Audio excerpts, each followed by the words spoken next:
السلام علیکم viewers, welcome to کتاب نگری یوٹیوب چینل۔ کتابوں کی نگری میں خوش آمدید۔ میں ہوں آپ کی ہوسٹ جیا خان، اور آج میں آپ لوگوں کے لیے لے کر آئی ہوں پری شاہ کے قلم سے لکھا گیا خوبصورت قسطوار ناول تیرے نال عشق ایپیسوڈ نمبر 7۔ ایپیسوڈ کی جانب بڑھنے سے پہلے چینل کو کر لیجیے سبسکرائب، ویڈیو کو لائک اور بیل آئیکن دبا دیجیے، کیونکہ اسی طرح ہی ہمارے آنے والی ہر ایپیسوڈ آپ تک پہنچے گی۔ اب بڑھتے ہیں ایپیسوڈ کی جانب۔ Good morning every one. ایک نظر سب کو دیکھتے ہی اپنی جگہ سنبھالی۔ السلام علیکم بابا، ناشتہ کرتی آبی نے اس کے سلامتی بھیجی۔ وعلیکم السلام، کیسا ہے میرا بچہ؟ اس نے ذرا سا حیران ہوتے اس کا گال چوما کہ پہلی بار آبی نے سلام میں پہل کی۔ الحمدللہ بابا، میں ٹھیک ہوں۔ میں نے ٹھیک بولا نا امو؟ مہد کو جواب دیتے اس نے ابیر سے تصدیق چاہی۔ جی میری جان، آپ نے بالکل ٹھیک بولا۔ اب کوئی بھی آپ سے پوچھے تو آپ نے ایسے ہی جواب دینا ہے۔ اس کے ساتھ سامنے دودھ کا گلاس رکھتے اس نے مسکرا کر دیکھا۔ ماں بیٹی کا رشتہ دن بدن مضبوط ہوتا جا رہا تھا۔ مہد نے صراحتی نظروں سے ماں کے مسکراتے چہرے کو دیکھا۔ آمنہ، میری کافی بھی لے آئیں، مجھے دیر ہو رہی ہے۔ ٹوسٹ پہ بٹر لگاتے بولا۔ ابیر نے چائے لا کر اس کے سامنے رکھ دی اور خود آبی کے ساتھ بیٹھ کر اس کو ناشتہ کروانے لگی۔ آج سے گھر کی ساری ذمہ داری اس نے سنبھال لی تھی۔ میں نے آمنہ سے کافی کا بولا ہے اور میں چائے نہیں پیتا، اس نے معلومات میں اضافہ کیا۔ تو اب پی لیں، وہ لاپرواہی سے بولی۔ مجھے کافی پینے کی عادت ہے۔ اس کو غصہ آنے لگا تھا۔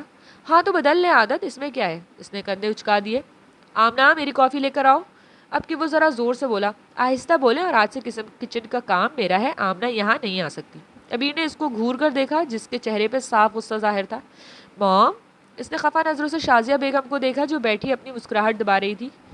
ماں کو کیا دیکھ رہے ہیں؟ آج سے یہ گھر میرا ہے اور یہاں جو ہوگا میری مرضی سے ہوگا۔ کافی آپ کو صرف رات کو کام کرتے ہوئے ملے گی۔ صبح صبح کالی کافی صحت کے لیے اچھی نہیں ہوتی۔ ابیر نے اس کی حالت سے محفوظ ہوتے مسکراہٹ چھپا کر حکم دیا۔ جب سے وہ یہاں آئی تھی اس نے ہمیشہ مہد کے ہاتھ میں بلیک کافی کا مگ ہی دیکھا تھا۔ شازیہ بیگم بھی اس کالی کافی والی عادت سے تنگ تھی، تو ابیر نے ان کو تسلی دی کہ یہ عادت چھڑوا دے گی۔ کیا مطلب ہے آپ کا؟ اب اپنے ہی گھر میں مجھے آپ سے پوچھ کر کافی پینی پڑے گی؟ اس نے غصہ ضبط کرتے دانت پیسے۔ یس، ایسا ہی ہے، اس نے لب دباتے مسکراہٹ چھپائی۔ عجیب زبردستی ہے۔ وہ جھنجھلا کر کافی کے بغیر اس کا دن شروع نہیں ہوتا تھا، اور اس کو بنانی بھی نہیں آتی تھی کہ خود ہی بنا لیتا۔ جو بھی ہے، یہ دودھ بھی فنش کرو۔ ابیر نے کندھے اچکاتے آبی کے ہاتھ میں دودھ کا گلاس دیا۔ موم، آپ ہی بنا دیں، اس نے جیسے التجا کی۔ اس کو دیر ہو رہی تھی اور کافی کے بغیر اس کا گزارا کہاں تھا۔ سوری بیٹا جی، میرا بھی کچن میں داخلہ بند ہے، اب آپ کو چائے ہی پینی پڑے گی۔ بیٹے کی حالت دیکھتے ان کو بھی حد سے آئی تھی، جس کو چھپاتے انہوں نے چائے کا کپ لبوں سے لگایا۔ یہ صحیح گنڈا گردی ہے، انسان اپنے ہی گھر میں کافی بھی نہیں پی سکتا۔ چلیں آبی، آپ کو آج میں چھوڑ دوں، جل بن کر کہتے وہ اپنا لیپ ٹاپ بیگ اٹھا کر چلا گیا۔ ویسے میرے بیٹے کے ساتھ زیادتی ہے یہ ابیر، شازیہ بیگم ہنسی۔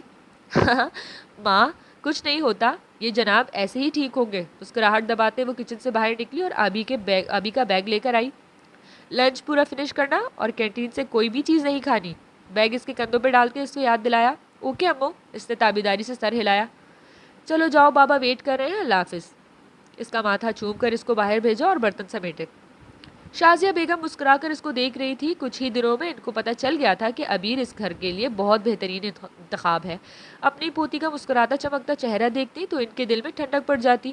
ہاں، بس مہد کے لیے وہ تھوڑی فکر مند تھی، لیکن ابیر نے ان کو یقین دلایا تھا وہ سب ٹھیک کر دے گی۔ تپتی دوپہر میں واشنگٹن کے ایک مشہور ہوٹل میں سیٹ لگایا گیا تھا، جہاں شوٹنگ اپنے آخری مراحل میں تھا۔ تقریباً سب کچھ ہو چکا تھا، بس 2-4 دن اور لگنے تھے اور پھر اس کو واپس چلے جانا تھا۔ اپنا سین پورا کرتے وہ وینٹی میں بیٹھا کافی سے لطف اندوز ہو رہا تھا جب جینیفر اندر آئی۔ ابیر کون ہے؟ اس کے اچانک سوال پہ اس کا ہاتھ میں پکڑا مگ لرزا تھا، جبکہ دل کی دھڑکن ایک دم سے تیز ہوئی تھی۔ میری کزن ہے، تم کیوں پوچھ رہی ہو؟ خود کو سنبھالتے اس نے بڑی مشکل سے اپنا رشتہ بتایا۔ تم نے 2 بار مجھے ابیر بولا، کیا تم اس کو مس کر رہے ہو؟ وہ بہت ٹھہر کر اس کے تاثر دیکھتی بولتی جا رہی تھی۔ نہیں، ہمارا تو ایسا کوئی رشتہ نہیں کہ میں اس کو مس کروں۔ نہ چاہتے بھی اس کی زبان لڑکھڑائی۔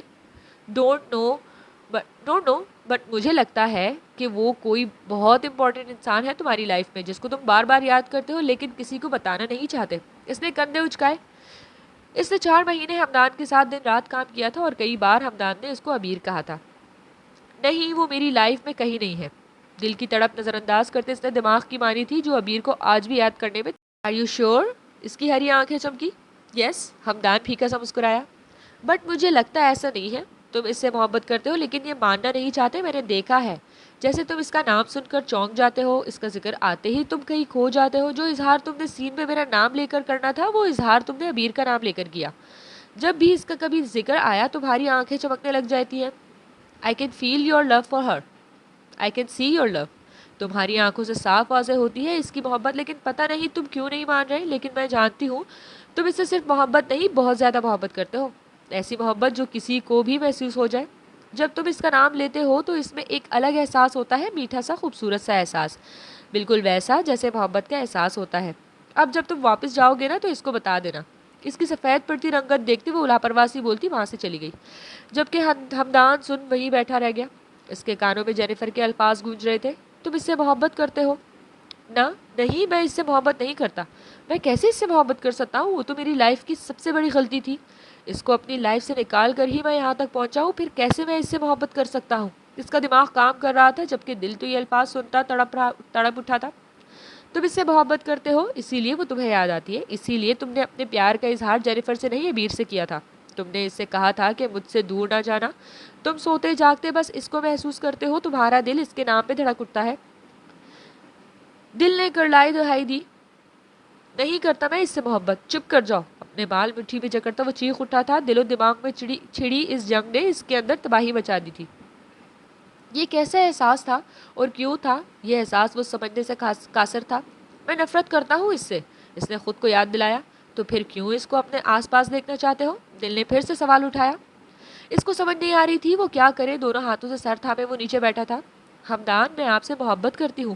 اس کی سسکتی آواز آج بھی اس کے ذہن کے پردے پہ تازہ تھی۔ لہو رنگ ہوتی آنکھیں اوپر کرتے خود کو آئینے میں دیکھا۔ اس کا روم روم چیخ چیخ کر کہہ رہا تھا کہ ہاں تم اس سے محبت کرتے ہو، اسی سے جس کو تم نے ذلیل کر کے اپنی زندگی سے نکالا تھا، جو تمہاری زندگی کا سب سے بڑا کانٹا تھی، اسی عبیر سے جس کو تم ایک نظر دیکھنا پسند نہیں کرتے تھے۔ اس کی آنکھ سے ایک آنسو نکلا اور گریبان میں جذب ہو گیا۔ ہاں ہاں، میں اس سے محبت کرتا ہوں، میں عبیر سے محبت کرتا ہوں، اقرار کرتے وہ اونچا لمبا مضبوط مرد وہاں بیٹھ کر بچوں کی طرح رویا تھا۔ ہمارے دیدہ تر کو محبت ہو گئی تم سے، کسی گہرے سمندر کو محبت ہو گئی تم سے، بھلے وہ چاندنی شب ہو یا فصل گل کی رنگینی، میرے ہر ایک منظر کو محبت ہو گئی تم سے۔ سورج کی پہلی کرن آسمان پہ پھیلتے ہی اس اڑان کھٹولے نے اپنے پہیے زمین پر ٹکاتے اپنی رفتار کم کی تھی، اور کچھ ہی دیر میں 7 سمندر پار سے آنے والے لوگ اپنوں سے ملنے کو بےتاب جلدی باہر آ رہے تھے۔ اپنے سامان کی ٹرالی گھسیٹتی وہ بھی نظر آئی تھی۔ اپنے وطن کی فضا اور اس میں پھیلی مٹی کی خوشبو محسوس کرتے اس کے لب مسکرانے لگے۔ اپنا ملک تو اپنا ہی ہوتا ہے، کتنا اچھا لگ رہا ہے یہاں واپس آ کر۔ دھیمے سے مسکراتے اس نے خود کلامی کی اور ایئرپورٹ سے باہر آ گئی۔ اپنے آنے کا اس نے کسی کو نہیں بتایا تھا، سب کو سرپرائز جو دینا تھا۔ اس کے ری ایکشن کا سوچتے زیر لب مسکرائی اور اپنا سامان ٹیکسی میں رکھتے ڈرائیور کو گھر کا ایڈریس بتایا۔ نظریں افق کے پار نرم گرم سورج کی پھیلتی کرنوں پر تھی۔ چڑیوں کی چہچہانے کی آوازیں بہت بھلی لگ رہی تھی۔ اوس کے قطرے نرم گھاس پہ پھیلے سورج کی کرنوں میں چمچم کرتے ہیرے لگ رہے تھے۔ اس کو اچانک دیکھ کر سب کے چہرے پہ خوشی کے رنگ اور آنکھوں میں حیرت سوچتے وہ ہنس پڑی تھی۔ سب کے سرپرائزڈ چہرے دیکھنے کو وہ بہت بےتاب تھی، یہ جانے بغیر کہ وہ خود ہی سرپرائز ہونے والی تھی، اور سرپرائز بھی تو ایسا ہو جو اس نے خواب بھی نہیں سوچا تھا۔ جب وہ گھر پہنچی تو سورج پوری طرح سے اپنی روشنی ہر طرف پھیلا چکا تھا۔ پاپا اور بھائی سے ملتے اس نے ہمدان کے گھر کی راہ لی کہ ناشتہ وہی کرے گی۔ السلام علیکم، کوئی ہے گھر پہ؟ دروازے سے داخل ہوتی وہ بلند آواز میں بولی۔ ارے وعلیکم السلام حفصہ، کیسی ہو اور کب واپس آئی؟ فضیلت بیگم اس کو صبح دیکھ کر خوش ہو گئی تھی۔ میں ٹھیک ہوں آنٹی، آج ہی آئی ہوں، آپ کیسی ہیں؟ مسکراتی ان کے گلے سے ملی۔ میں بھی بالکل ٹھیک ہوں، چلو آؤ ناشتہ کرتے ہیں ساتھ ہی، وہ مسکرا کر بولی۔ جی ضرور، ناشتہ یہی کروں گی، بس ذرا ہمدان اور عبیر سے مل لوں، اس نے کہتے ادھر ادھر دیکھا جیسے کسی کو تلاش کر رہی ہو۔ جس کو تم ڈھونڈ رہی ہو وہ اب یہاں نہیں رہتی۔ اس کی نظروں کا مطلب سمجھتی وہ خود ہی بول پڑی۔ مطلب؟ وہ حیران ہوئی۔ ہمدان سے پوچھ لو، تمہیں خود ہی بتا دے گا، یہ تاثر سے کہہ کر وہ چلی گئی۔ عبیر کے ذکر پہ ان کے لہجے میں ناگواری آ جاتی تھی۔ دادوں سے مل کر وہ ہمدان کے روم میں آئی۔ دروازہ کھلا تھا، اندر آئی تو گھپ اندھیرا تھا اور ہمدان بہت گہری نیند سو رہا تھا۔ حفصہ نے پانی کا گلاس اٹھا کر اس کے منہ پہ ڈال دیا۔ What the hell! وہ ہڑبڑا کر اٹھ بیٹھا۔ حفصہ ہاتھ باندھے اس کو دیکھ رہی تھی۔ Hafsa, oh my god, what a pleasant surprise! اس کو سامنے دیکھ کر خوشی سے اس کی ساری نیند اڑ گئی۔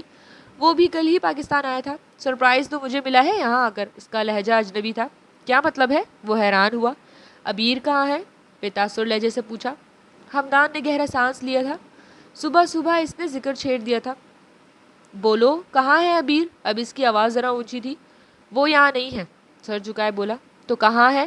اس کو اب ذرا غصہ آیا تھا۔ مجھے نہیں پتا، میں اس سے نہیں ملا۔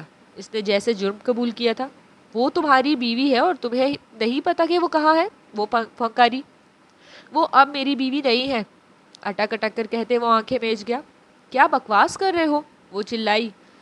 جانے سے پہلے میں نے اس کو طلاق دے کر گھر سے نکال دیا تھا۔ اس کے حلق میں کوئی گولا سا اٹکا تھا۔ حفصہ کو لگا اس کمرے کی چھت اس کے سر پہ گری تھی۔ بے یقینی سے اس نے ہمدان کا جھکا سر دیکھا تھا۔ اس کی آنکھوں میں نمی جمع ہونے لگی۔ کیوں؟ اس کی آواز نم تھی۔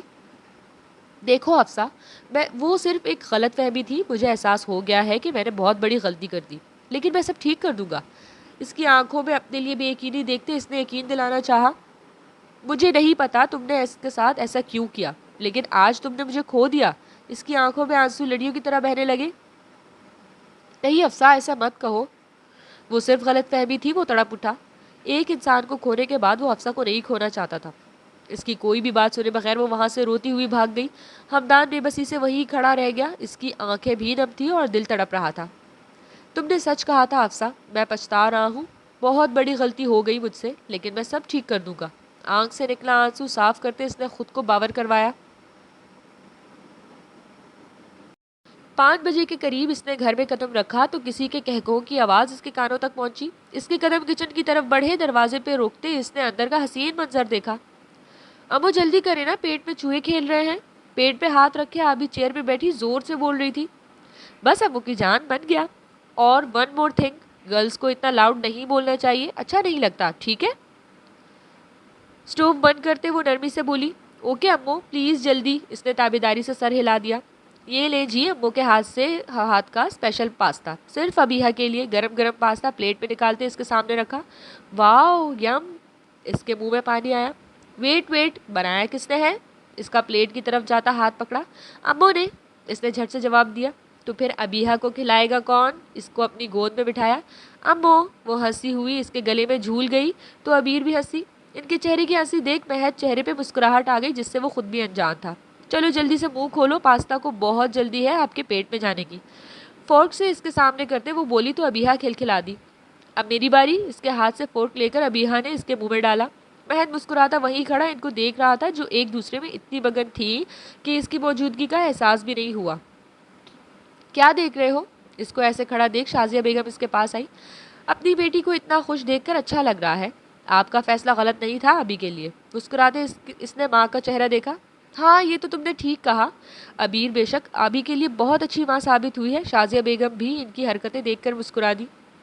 Thanks to آپو۔ اس کو صوفیہ آپو یاد آئی۔ ابیر جتنی اچھی ماں ہے اس سے زیادہ اچھی انسان ہے، اور مجھے یقین ہے کہ وہ بہت اچھی بیوی بھی ہوگی۔ میری بات مان کر دیکھنا۔ اس کا کندھا تھپ تھپا کر وہ چلی گئی۔ مہر نے سر جھٹکا۔ جتنا ہو سکے وہ ابیر سے دور ہی رہتا تھا، لیکن ابیر بھی اپنی طرف سے پوری کوشش کر رہی تھی، جس کو وہ خوب سمجھ رہا تھا لیکن اگنور کر دیتا تھا۔ آپ کب آئے؟ اچانک سے اس کی نظر دروازے پہ کھڑے مہد پہ گئی تو جلدی سے سیدھے ہوتے اس نے اپنا دوپٹہ ٹھیک کیا۔ جب آپ دونوں مصروف تھی، وہ سادہ سا لہجے میں بولا۔ بابا، آپ کو پتا ہے امو نے کیا کیا؟ ابھی چیئر سے اترتی اس کے پاس آئی۔ ابیحہ بابا خود دیکھیں گے۔ اس کا منہ کھولنے سے پہلے ہی ابیر نے ٹوک دیا۔ اس کی بات سنتے آبی نے جلدی سے منہ پر ہاتھ رکھ کر مہد نے آئی برو اچکائی، جیسے پوچھ رہا ہو کہ کیا کیا ہے آپ نے؟ آپ کچھ لیں گے؟ اس کی آنکھوں میں سوال دیکھتی ابیر جلدی سے بولی۔ نہیں، میں بس فائل لینے آیا تھا، چلتا ہوں، میری میٹنگ ہے۔ ذرا حیرانی سے اس کا انداز دیکھتے وہ اوپر چلا گیا۔ دیکھنا ابھی زور سے آمنہ کو آواز دیں گے۔ ابیر نے سرگوشی میں آبی ہنسی۔ روم میں انٹر ہوتے ہی اس کو جھٹکا ہی لگا تھا۔